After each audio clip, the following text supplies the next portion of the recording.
Let me start the recording. So yeah, I wanted to put this out. I know all of us are part of the OSA podcast collective, and I don't know how long everybody else has been part of the collective. I think I've been involved with it for about 2 years, and it's been such a valuable community for me. I've worked with the team quite closely just in coordinating partnerships and sponsorships, and it's really helped me to feel like I have a path for growth for the show, and they've done so much to help me coordinate a lot of those connections between various brands and businesses and my podcast. So it's been such a great launching pad, and even to boost my own confidence to be amongst other podcasters where I can ask questions and really just like figure this whole thing out, because there is no typical growth trajectory for a podcaster, and we're all still paving our own way. And I still consider many of us to be early adopters of the podcasting industry. So anyways, I will explain a little bit more about myself, but really I just wanted to open up this call as a way for me to share some of the marketing strategies that I've found success with, and that through studying a lot of the most successful shows, things that I've seen have really worked. And I am not somebody who teaches you to spend thousands of dollars on Facebook ads or needs to invest in fancy ClickFunnels. I've always come from a very organic marketing background in terms of connecting with the listeners and really creating a remarkable experience for any listener that tunes in.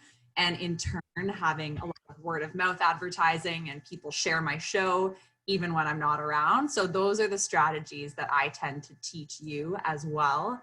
And I really just wanted to open up for the next 30 minutes to share a few things in hopes that you'll be able to take something, apply it to your own show. And I'm just curious if you will see results from some of the strategies you apply. So if you do take notes and you take anything away from the next 30 minutes, and if like your downloads go up next week, or if you get a bunch of new subscribers or more reviews, if I can just ask you to please circle back with me, it really does mean a lot. This is my lifeblood. So to hear from people like you, if any of these strategies work in growing your show, I want to cheer you on and I would want to stay in touch. So that's really my big ask from you of what I'm about to share, because this is what really lights me up. So let's dive into the content. And again, feel free to chit chat in the chat box and I'll check it at the end. So we'll aim to keep this to about 30 minutes from now. So if you have to go, plan to be around until about 4:10 Eastern or whatever time zone you're in. So just a little bit about me. I am a business teacher at the Canadian School of Natural Nutrition part-time. I am a marketing coach. Marketing is my true love. I love studying marketing, what works, what doesn't when it comes to why we buy things. Like, why did you buy that desk? Why did I buy this macrame behind me? Like, why do people subscribe to my podcast? That is all things that my brain is constantly trying to process. And I love figuring out what are the strategies that listeners and consumers and clients are currently responding to in terms of growing our shows, in terms of perhaps some of you have businesses that you're trying to run in addition to having your show. So how does the podcast drive people to actually spend money in your business? So marketing is obviously a huge part of that. And then I have my own podcast, of course, being part of the OSA collective. My podcast is called Visionary Life, and it chats with extraordinary entrepreneurs about their journey and really dissects how they got to where they are today. So really genuine conversations and sharing the wins, the challenges, and everything in between. So that's just a little bit about what I do. Of course, talk to a lot of podcasters and help them to get more downloads on their episode, because I'm always doing the same with my show. So practicing strategies and applying them, and then helping them to achieve more rapid and consistent growth. Because what I hear from a lot of podcasters is that it's a slow burn, but I don't think it has to be like this really slow, painful growth. Like, why can't your show rise to the top in the first year? Why do we have to see it as like, yeah, like my show might grow 1% year over year? Well, it doesn't have to be that way. When you really hit on some of these like time-honored marketing strategies that I'm going to share, there's no reason why your show shouldn't double or triple or quadruple or 10x in the next year. We have to get out of this mindset that podcasting is this way to slowly grow your community, but that's just something that you've put in place to kind of keep you at a slow growth. So I'm busting that down because I don't really think it has to be this slow journey. So before we dive into the different principles that I want to share with you today, I want you to reflect on this statement. And it might come as a bit of a shock, but I want you to think about it. Before there was marketing, there was common sense.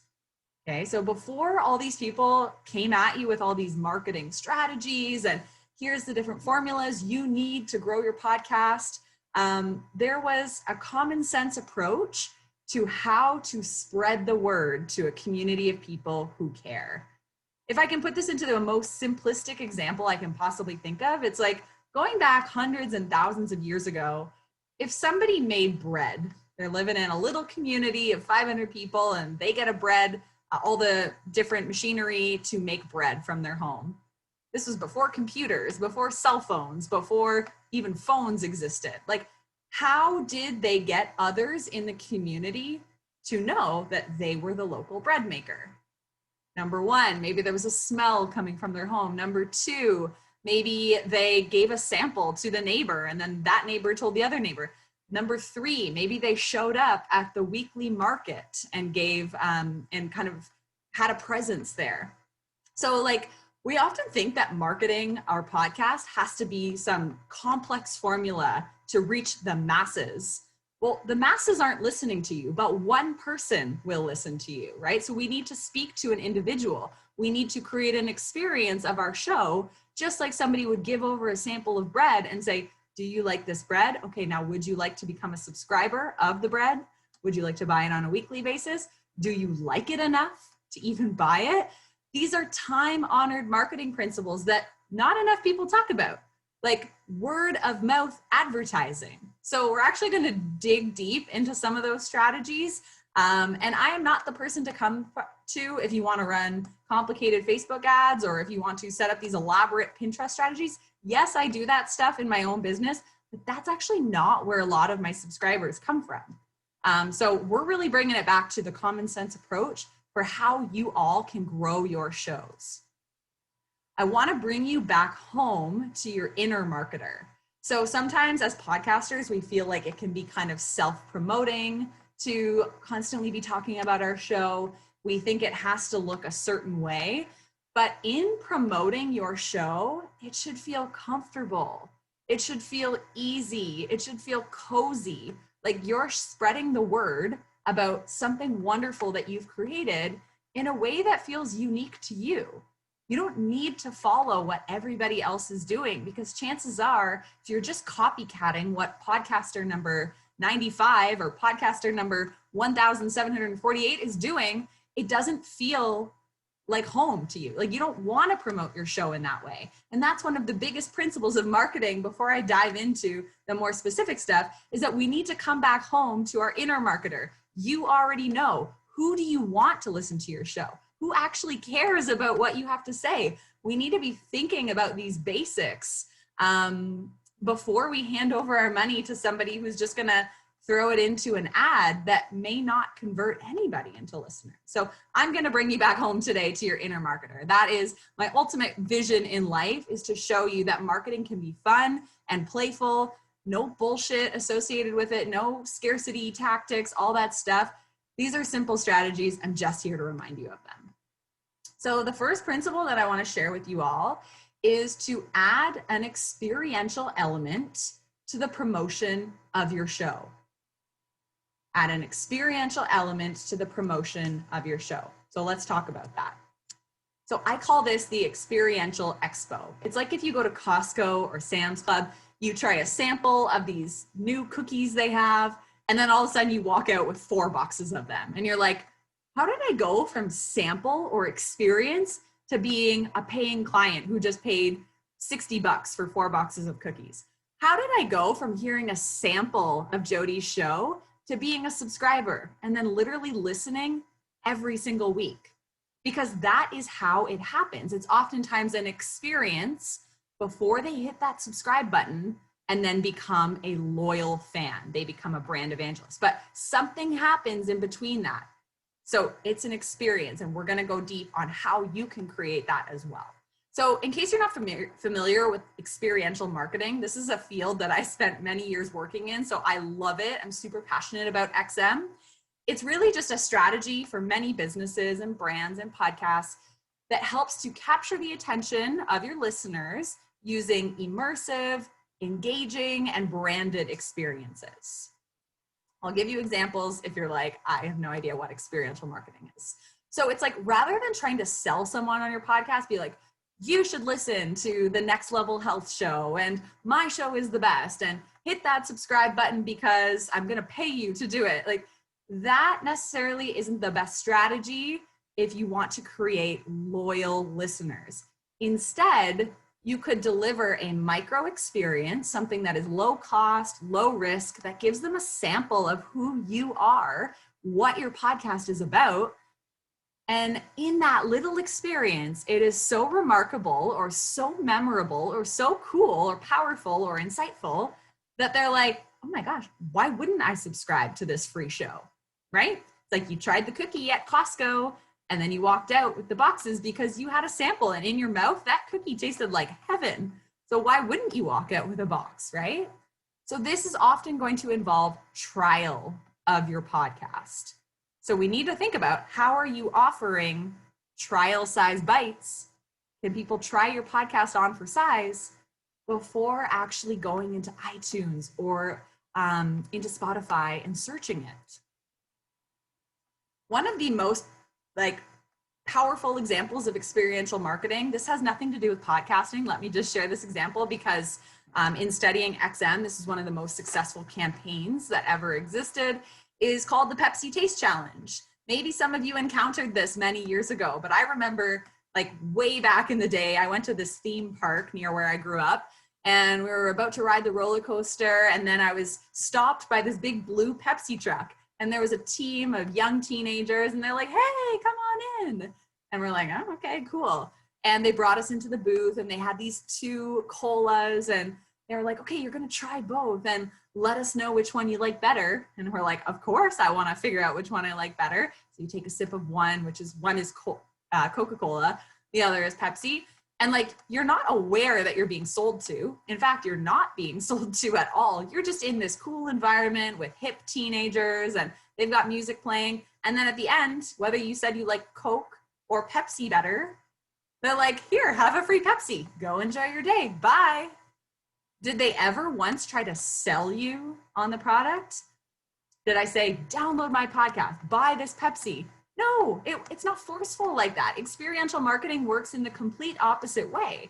It brings someone in and says, hey, listen to this sample, try this sample. And then, you're going to think of me next time you're craving a cola. So this is the essence of experiential marketing. And that's just an example that I know a lot of people can relate to. So I really wanted to share that in case it resonates.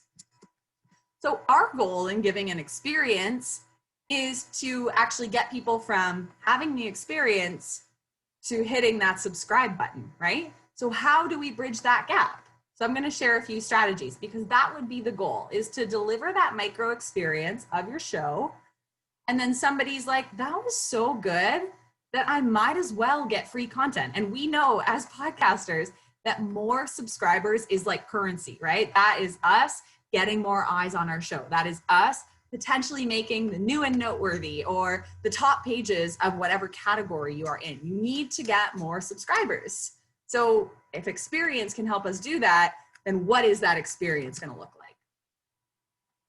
So an experiential element in your podcast, however you choose to do that, whether that's an audiogram or something else, it, number one, allows people to take you for a test drive because podcast real estate is very scarce. We do not want to subscribe to more than about 20 shows.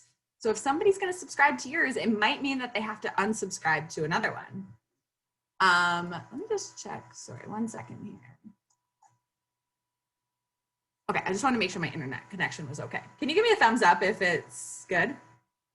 Yeah? Okay, I see lots of thumbs up. Cool. I just wanted to make sure it wasn't choppy. So obviously, in terms of giving an experience as well, it allows for less time between awareness of your podcast. So they find out about Charlene's show, and then hitting that subscribe button. So the goal is to actually shorten the duration from when they find out about you, when they hear about your show, to the point where they actually subscribe. An experience can really condense that journey. They could go from finding out about you to literally subscribing 4 seconds later if they have a great experience. It accelerates that know, like, and trust factor that we hear about. So we know that in order for somebody to subscribe to your show, they likely are going to need to know you, they need to like you, and they also need to trust you. They need to trust that you have something valuable to say, or that you are an amazing conversationalist or great interviewer. We always hear about that know, like, and trust before somebody buys. It's the same before they subscribe to your show, okay? So an experience can actually accelerate that journey of somebody knowing you, liking you, and trusting you. And it also helps to increase conversions to subscribers, okay? So if you want more people to actually subscribe to your show versus just download an episode, listen, and then forget about you, you want to deliver an experience. So let me give some examples. This one, I used to work for a company called Vega, and this is different because it's not necessarily related to podcasts, but I know you can all extract this towards your own podcast or your own brand or business. So we never once tried to sell people on protein powder, and that's what we sold. Instead, we would set up this shop inside of a Whole Foods market, so inside of a grocery store, and we would give people a sample. We'd hand them a green smoothie. We would ask them to come ride this blender bike that you're seeing beside the watermelons here. And never once was it, would you like to buy this product? We would simply immerse them in the experience. We'd have a fun, engaging team. And our conversion rate to people who walked out with a tub after interacting with us was huge. And once they bought the tub once, they became lifetime consumers, okay? So an experience drives longevity in your community. So people experience you and they may become a lifetime subscriber. One way that we can do this as podcasters is to have something like a Facebook community, right? Or some sort of weekly or monthly Zoom call with our podcast community. How are people able to come and kind of connect in with the community you've built through your podcast if maybe they don't want to become a subscriber, but they actually want to interact with you in real time? So for me, I have weekly group coaching calls where I'm not talking about the podcast, but I'm inviting people into my Visionary Life community. And I'm saying, if this topic interests you, why not come join our Zoom call? They happen every Wednesday at 8 a.m. Eastern, and come experience us. And from that, a lot of people end up becoming lifetime listeners of the show. Another thing you could do, if you have a podcast dedicated Instagram, this is a great way to deliver an experience to people, okay? So instead of just looking at a new follower and being like, oh, cool, I got one more follower, why not look at their profile? You see that maybe they're a nutritionist, and you go, oh, I actually have a podcast episode where I talk to a fellow nutritionist. So you actually send them a voice note. This is so easy on Instagram, you guys. You take 2 seconds, figure out something about them, send them a voice note and be like, hey, Sarah, I noticed that you are a practicing nutritionist. I just wanted to let you know that in episode 49, I talk with Megan Telpner, who is a nutritionist, and I really think you'd love the episode. That is a game changer. I understand that that is a strategy that takes a little extra time. It involves you actually caring about your community, but that one voice note has the chance to make someone into a lifetime subscriber. You have no idea how good it feels to get a private voice note with a custom recommendation of an episode that might change your life or that you might love. That goes a long way. And as we're going to chat about in strategy 3, these shareable moments, these remarkable moments are what are going to send you to the top of the charts. Having people say, oh my God, Liz sent me this voice note, then I listened to this episode and you need to listen too. And then they tell all their nutritionist friends. That is a very powerful form of marketing. So don't underestimate the power of a one-on-one conversation. An experience can be something so simple like delivering a voice message or delivering a video message. I love jumping on my Instagram. If I see that somebody has left me a review on my podcast and I know their name, I grab my Instagram, I open it up, and there's the video message feature, okay? I know we don't love being on video, but just do it. Throw on your video and be like, hey, Susan, I saw that you left me a review on the podcast. I'd love to send you a $5 Starbucks gift card. Let me know what email address is best to ship it to. I've done this to people many times. And then when they get the Starbucks gift card in the mail, guess what they're doing? They're doing an unboxing experience like they're some influencer, and they're tagging me and saying, thank you, Kelsey, for the $5 Starbucks gift card. Yes, it cost me $5, but guess what? It exposes my brand to a whole lot more people. And I didn't have to do anything except buy the gift card or tell my virtual assistant to buy the gift card. So it's really micro things, okay? Delivering an experience so that you can get lifetime subscribers. It's super powerful. Okay, let's shift, because I'm gonna blab on forever here. Let's shift into principle number 2. So we talked about the experiential piece. So have an experience, maybe it's just an audiogram as your experience where you have like a moving image of you talking. That's an experience. We got to get creative though, okay? Principle number 2, let's shift gears, is to do something very different and go hard on it. People do not listen to your show based on the fact that you have average episodes, average quality, average info, and an average vision for the world. That is so boring. There are so many shows. We are inundated with options when it comes to where we give our listener attention, where we give our subscriptions to. So what is making me tune into your show? If it's not different, if it doesn't stand out in your industry or your category, we are not tuning in. You are not going to reach the masses like you hope to. So I call this the 10X challenge. We have to know what sets you apart. This is a basic of writing a business plan. And I don't know how many of you wrote a business plan for your podcast, but I'm going to guess very few of you. When you write a business plan, you have to know what your unique differentiating factors are, right? Is it you have the best location of a convenience store? Is it that you have 24/7 hours and the other pizza guy doesn't? Is it that you are an incredible interviewer and like your questions are fire? What sets you apart? Because all of you are in this ranking of, maybe you're in the entrepreneurship charts, maybe you're in the alternative health charts, maybe you're in the politics charts. So there's this whole ranking system. And oftentimes, if you look at the top shows, there is something that if someone said, what's different about that show? You'd be like, oh, I know, it's because he's an incredible interview. Or, oh, I know, it's because she is super enthusiastic and has a remarkable speaking voice or has amazing guests, right? There's always something that sets these shows apart. So this is the 10X challenge that I want to dive deep on and see if we can figure out what all of your 10X factors are. I'm getting so excited that I'm going to lose my voice probably.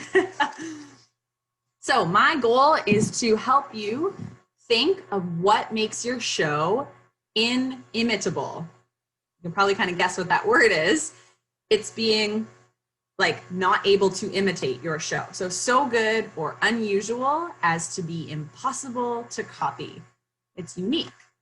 If your show is unique, you enter a league of your own. You're not competing against everyone else in the alternative health category. You're not competing against everybody in the marketing category, because there's something so different about your show that it rises to the top based on the fact that it has something unique and people come to your show for that. So if you're just copycatting every other podcast format right now, that's fine. That's a good way to start a show. But now I'm passing the ball over to you to say what sets your show apart. Because again, people aren't tuning in for an average or mediocre show.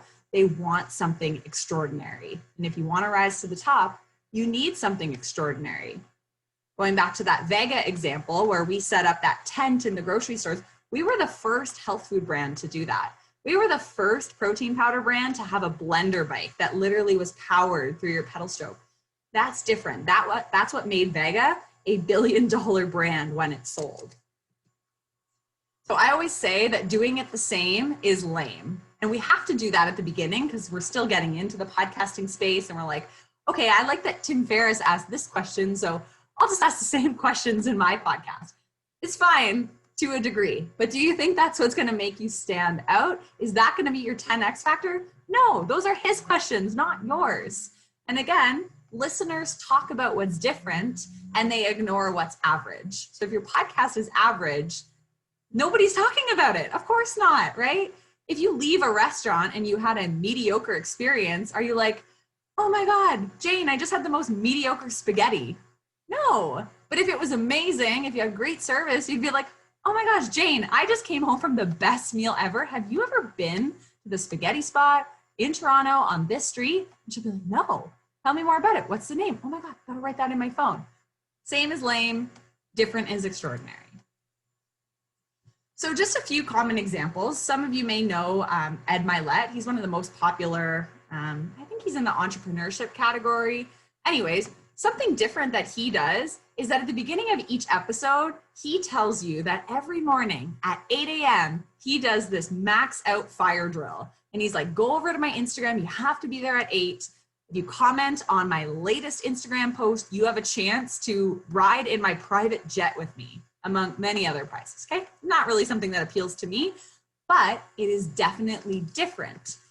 The result of that is like 3,000 comments on each of his Instagram posts, which right now, that is a lot of comments. 51,000 likes on a post.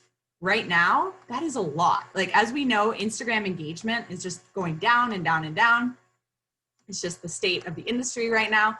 But what's different about his show is that he uses his show as like a driving force of being part of his deeper community, which happens on Instagram. Like, go over there, you have a chance to ride in my private jet with me. So that's definitely different. Nobody else is doing that. One thing that my friend Ali Walker does, she's not a podcaster, but she's a country music star. And in every single video that she records, she wears this same hat. That's different. People talk about her as the country music singer who always wears the hat, which sounds like something like, doesn't every country music singer wear a hat? But she always wears the hat. So she's very memorable in that way. If you catch her YouTube videos, you catch her on an interview, you catch her recording a podcast with video on, she's gonna be wearing the hat. That makes her different, okay? Another thing that could be different about your podcast would be like the pitch, where they actually record it with a live studio audience and with real investors who are actually talking in real time. Maybe what makes you different is your cover art. There are so many ways for you to set yourself apart as a podcaster, yet so often we fall into this trap of feeling like we just need to like check a bunch of boxes, get the Sunday night episode out, make the promo images, write the show notes. But please, let's stop. Let's think and let's be strategic about what sets us apart from every other podcast, not only in our category, but every other podcast in the world right now. You have something unique. You have a very special brilliance about you based on your previous life experience, based on what you come to the table with. You have to infuse that into your show. Like, if you love design, make your show the best design cover art. There's so much, you guys. So just taking that time to make a strategic choice on behalf of your podcast can change a lot for you. So what makes your show different from your competitors? That's the question around principle number 2 that I want to leave you with. Strategy number 3 is actually one of my favorites. We're not going to have time to get to all 7 strategies. I'll probably wrap it up after 3 because they're just, you know, I could jam on here for like 2 hours, but I respect your time. So I'll go through 3 and then I'll open it up for questions at the end, and I can always send you details on the other 4. So strategy number 3 to grow your podcast, to get more listeners, more subscribers, is to create that talkable or shareable moment. I've mentioned this a couple times throughout the last half hour or so. This one is good because the easiest way for you to grow your podcast is for your listeners to do it for you. It's not for you to be on the front lines being like, hi, do you listen to podcasts? Would you like to listen to mine? Hi, do you listen to podcasts?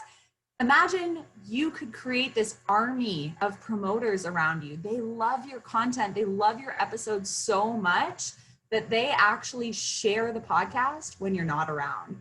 They take screenshots of it and share it with their audience. You have this really unique capability of being able to produce a weekly or bi-weekly show, right? But you don't necessarily have the audience of people to put the show in front of to make you a top 5 on whatever chart you're on. So why not tap into somebody else's audience? Why not get your current listeners to amplify your show to their audience? That is the quickest way to grow a brand. And let me just sidetrack. Many of you probably know about Kylie Jenner being the world's youngest billionaire. She didn't become the billionaire because she's this genius entrepreneur. She had an audience of many, many young women who loved watching her Instagram. And this company, Seed Labs or Seed Cosmetics, they had the capability of being able to produce makeup, but they actually didn't have a good enough brand that they were able to brand things as Seed Cosmetics. They tried, but they had so much extra capacity at their factory. So they were about to lay people off and basically say, we got to shut down Seed Labs. And instead of doing that, they decide to reach out to Kylie Jenner and they go, would you like to partner? We have the capacity to make millions of lip kits. And she's like, yeah, sure. She basically signs on the dotted line, approves the colors, approves the branding. Seed Cosmetics had the capability. She had the asset of the audience. Boom, massive success, makes her the world's youngest billionaire. This is the same. We need to bring this down to your podcast. You have the episodes, other people have the audience. So how are others being compelled to share your show? Are you asking them to? Are you tagging people? Are you tagging the right accounts in your show? So this is what I call the shareability scorecard. Do your listeners talk about you even when you're not around? Are they sharing on behalf of the show? Are they expanding to their community and rallying people around the vision of your podcast? So let me quickly dive through that and then I'll open it up to questions. So 74% of podcast listeners identify word of mouth as a key influencer in their listening choices. 74%. That means people aren't just randomly Googling podcasts about female entrepreneurship. Usually they're on a run with a friend in the morning and their friend is like, I just found this awesome podcast. I know you're going to love it, Kelsey, because it talks about female founders and how they got to where they are today. And I'm like, sweet, what's the name of the show? Word of mouth. This is why when I posted for this call, I'm like, I'm not talking about sleazy stuff. I'm going back to the very roots of why we buy, why we listen, why we share. It's often because friends or people we trust or family members recommend a product or a service or an episode to us. Or they're like, you got to watch this show on Netflix, right? Word of mouth, you guys, we have to have a strategy behind it. Couple examples, not podcast related, but very powerful. Cheesecake Factory spends $0 on their marketing strategy for the most part, or a very low amount for the restaurant industry. What is their marketing strategy then? It is a massive menu. A lot of people leave that restaurant and talk about how there's 74 dishes with chicken on the menu. What's their marketing strategy? Massive portion sizes. A lot of people leave that restaurant with a baggie of leftover food and it's branded as Cheesecake Factory. So if you go to a street where there's a Cheesecake Factory, you see so many people walking around with their little baggie of leftovers. That's marketing. How many cheesecake flavors do they have? 143. People talk about that. This is the marketing strategy of Cheesecake Factory. Their customers talk about the brand when they're not around. One of my clients right now, she has a vegan comfort food frozen type dishes that you can pick up at the health food store. You can have them shipped to you. And she was like, you know what? I have these great vegan dishes, but I don't have anyone to sell them to. So she got in contact with some of the most prominent vegan influencers in Toronto, and she sent them this little picnic basket with the items in it, with the favorite dipping sauces, with this photo of her grandma, who the business is named after. The amount of followers and people who gravitated towards her brand because the influencer who had the audience shared it to their audience of vegan fans And then all of a sudden there's so much traction on her website, she's selling out of every single vegan fair she has. That's because you go to where the audience is and then get them to share, right? It's kind of like very obvious almost, but we hesitate to ask others to help us share our podcast on our behalf.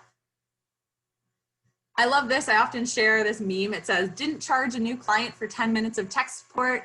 They referred us and got us 4 new clients. So sometimes going that extra mile, like jumping on a quick call, sending a voice note, I don't know, anything that's shareable, or like you going above and beyond to give a little extra to your OG community, they're going to be so amazed that you took the time as the podcast host to kind of make a change in their life or really empathize with them or talk to them, that they're probably going to share your podcast forward.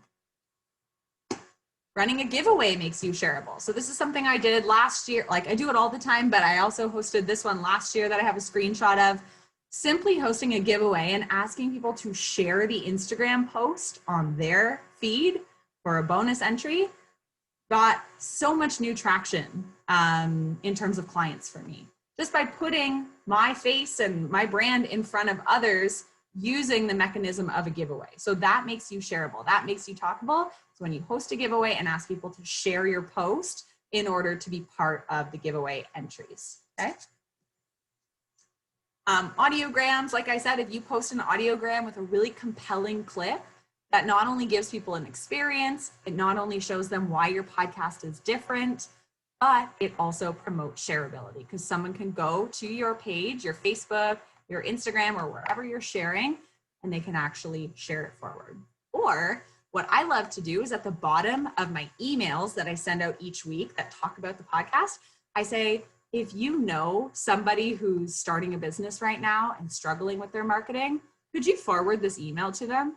And it's usually in the PS, so it's the last thing they see. Or, hey, do you know someone who's gluten-free?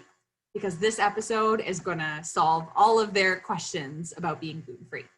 You have to make strategic choices to compel shareability. People don't just share. They're not often thinking like, how can I support Charles's podcast?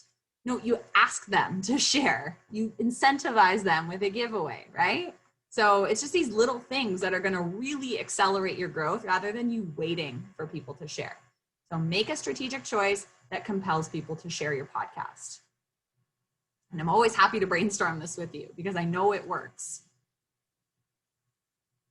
So like I said, the best way to grow your business, your podcast, whatever you're selling as the kind of side spin-off of your podcast, the best way to do that is for your customers to do it for you, because most of us are very small teams, right? We don't have time to be standing on a busy street corner in the city being like, hello, do you like a podcast? Would you like to listen to mine? It's not the best spend of our time. We need our customers and our listeners to be sharing the podcast on our behalf. Okay, I won't have time to get into these principles here. But I do want to open it up for questions. So if you have a question, type it in the chat box. If you want to learn more about the other principles, I'd be happy to share those with you, whether it's just kind of on the side or whether you want more formal mentorship. I love talking about this stuff. It lights me up. And when I see podcasters implementing these strategies with success, it gives me a lot of joy. So if there's any way that I can be of service to you and of your business, let me know. I do have a whole marketing course based around this, live 90 days coaching. So if you want more on that, just message me and I'm happy to share a little bit more. And it begins on Monday. So I want to keep this totally about you guys. So if you have any questions about those 3 strategies, about how you can accelerate the growth of your podcast, I'd love for you to let me know in the chat box and I will stick around for a few minutes to answer them. So I'll go filter through the questions. If you do have to run, I totally get it. I appreciate your time. And if you implement any of these and have success, whether that's a shareable moment, whether that is an experience, whether that is understanding what makes your show unique, please make sure you message me. That would be the most meaningful thing that you could do. And to help me out is to just let me know if you have any wins. So that is it. Thank you all so much. I'm going to go over to the chat box. Okay. All right. Am I having another meeting? I can definitely plan another one because 45 minutes is not enough to get through all 7 strategies. I'll circle back with everyone. I will see who's interested maybe in learning about the other 4 strategies.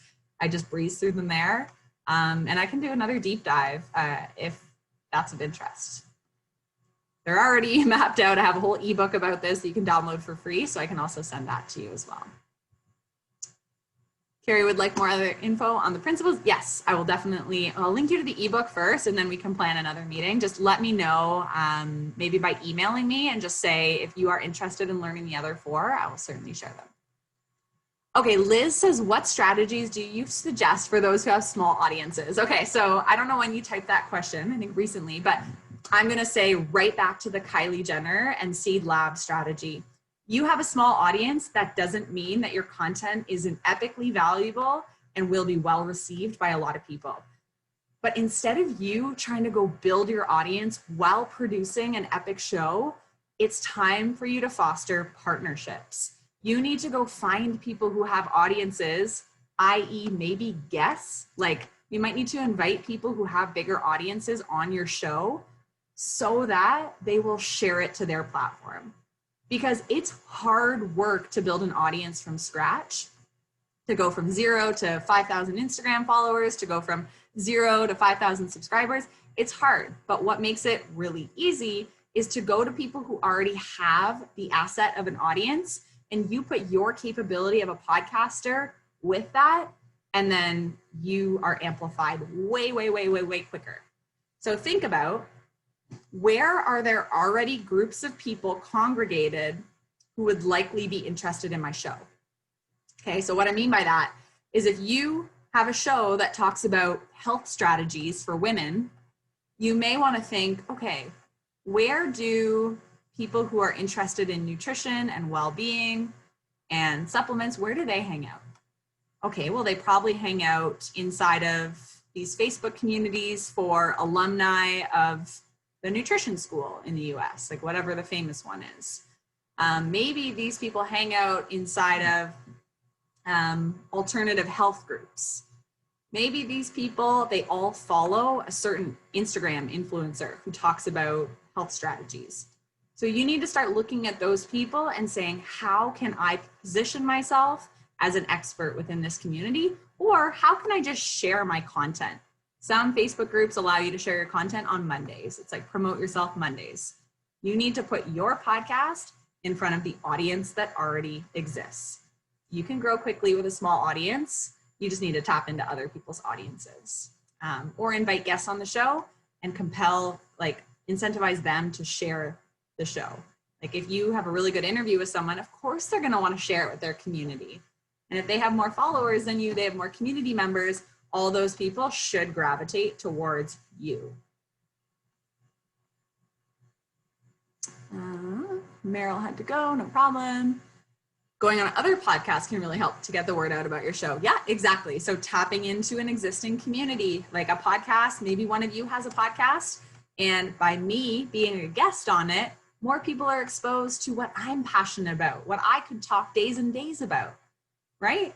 And then all of a sudden you share my episode and a lot of your community members come and follow me.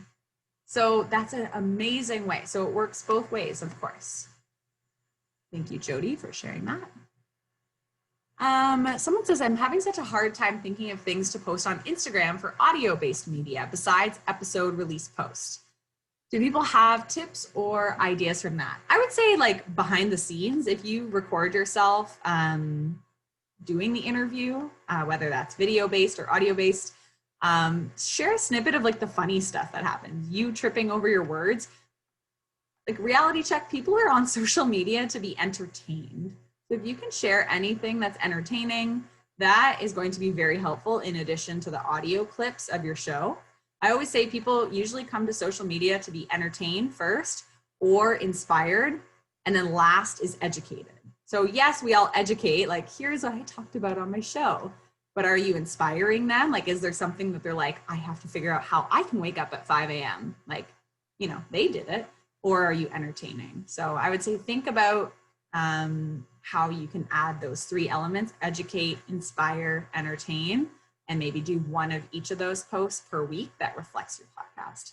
Maybe it's you dancing while you're waiting for your show to upload. That's content, right? It's a way for people to pay attention to you and then be like, wait, what's her show again?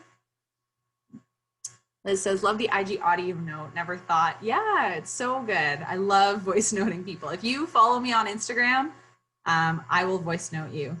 So if any of you just followed me, expect a little love.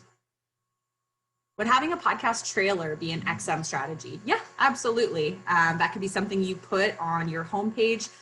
Adding video to any page of your website is really powerful. Not everybody is a text-based reader or learner. Having a video right at the top is one of the easiest ways to give people an experience. People who write these long sales pages, but there's no video, it can be so boring for some people. Like, I don't like reading lengthy sales pages, pitches about your podcast. Just open up, turn on your camera and tell me who you are and what you talk about on your show. Cool, I think I hit on all the questions. I'll wrap it up here based on, I know the fact people have other commitments going on. I probably already blabbed on long enough, but I would love to stay connected with you all. So again, let's connect on Instagram. If you want to pitch yourself for my show, if you think you'd be a fit, if you'd like me to speak on your show, I'm all for supporting this community. Podcasting has certainly changed my life, and I get so much value out of it. So it's really nice to connect with fellow podcasters. And if there's any way I can help you out, or yeah, if you want to jam on any of these strategies, you know where to find me. I'm very accessible, and yeah, I make myself available anytime. So thank you all. I will chat with you soon. Bye, everybody.